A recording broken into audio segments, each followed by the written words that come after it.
大家好，我係 Hugo。前排時間咧，因為打籃球啦，整親個腳就已經休養咗一段時間噶啦，就冇 update 個視頻啦。其實今次嘅整親個腳咧，就而家好翻好多，不過咧深有體會啊。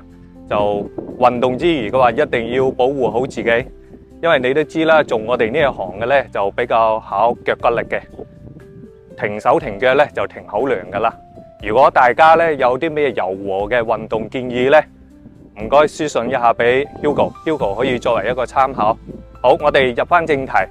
我哋之前咧都係大家就睇碧桂園十里洋灘啲樓咧睇得多啦。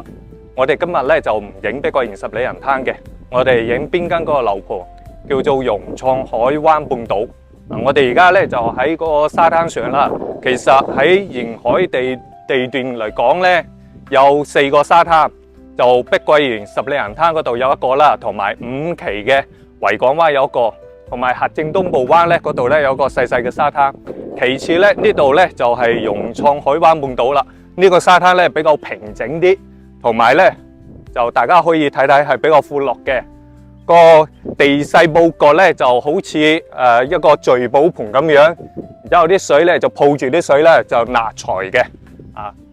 最後邊嗰度咧就海灣大橋，係跨度由稔山鎮呢邊，對面嗰邊咧就係順寮灣。呢條橋嘅話就係唯一通道嚟㗎啦，就比較直接啲嘅。不過咧就係喺節假日咧就會比較塞車啲啦。喺橋上邊咧都要睇2個鐘嘅海景嘅。但係咧沿住靠近我哋呢邊嘅深圳嘅嚟講嘅話，就呢度係融創海灣半島。隔籬咧就核正東部灣，就碧桂園十里洋灘5期嘅維港灣，接着咧就係十里洋灘啦。喺呢段距離嚟講嘅話，如果係揸車咧，就大概係10分鐘到。咁我哋講翻融創海灣半島，融創海灣半島個樓盤佈局咧係比較有特色啲嘅，就都係比較極少有嘅，因為咧佢係採取係板式樓嘅格局。同埋塔式樓嘅格局咧有啲咩差別咧？板式樓嘅格局對於土地利用嚟講嘅話就會比較低啲，亦即係換句話嚟講咧，就會係嗰個密度相對嚟講係比較少嘅，比較細啲嘅。亦即係話佢所舉嘅例子，塔樓咧一棟樓咧可以起300戶，但係如果係板樓結構咧，一棟樓咧最多可能都係100戶咁樣嘅，就係咁樣個數據俾到大家參考啦。嗱，我哋可以睇睇融創海灣半島嘅啲樓嘅佈局啦，就南北通透嘅，就好似一塊板咁樣嘅，所以叫板式樓結構啦。呢度樓盤咧就唔大，因為咧佢都係屬於一個高端樓盤嚟嘅，比較安靜啲嘅。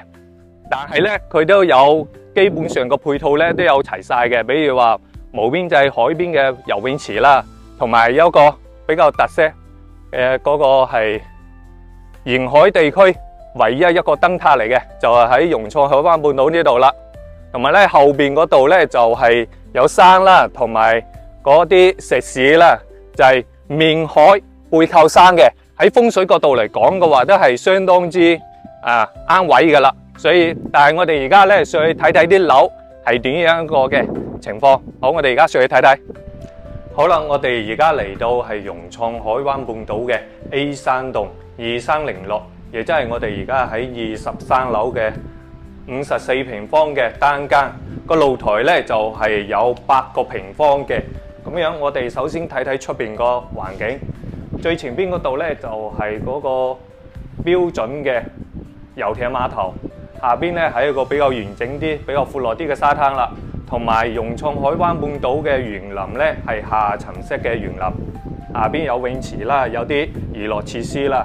啱先 Hugo 講嘅嗰個燈塔就喺沙灘上邊嗰度啦，大家可以望一望。好啦，入翻我哋2306呢層樓咧係54.66平方嘅啦，個露台咧就係景觀露台嚟嘅，係落地玻璃，係景觀係比較直接、比較闊落啲嘅。好，入翻呢度咧就係度假式嘅單間為主啊。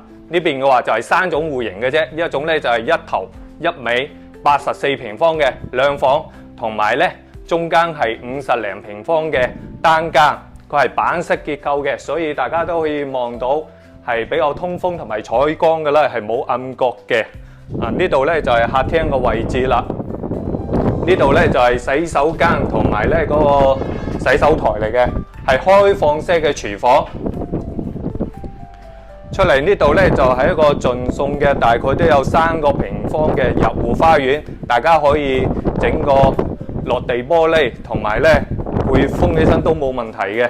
好，出嚟呢度，呢度係走廊啦，走廊咧就係前邊係海景，後邊都係海景嘅，同埋隔離呢度咧係背靠山嘅，係比較有安全感嘅。下邊咧係一個婚紗攝影基地啦，同埋啲村莊同埋啲食肆都係喺下邊呢度嘅。好啦，呢層樓咧就係管理費咧3個1一平方，個總價咧起到19萬5嘅。如果大家感興趣咧，可以私信 Hugo 可以到嗰個蓮塘口岸啊，或者係羅湖商業城嗰邊接大家，免費接大家過嚟睇睇樓嘅。好 ，OK， 多謝晒，拜拜。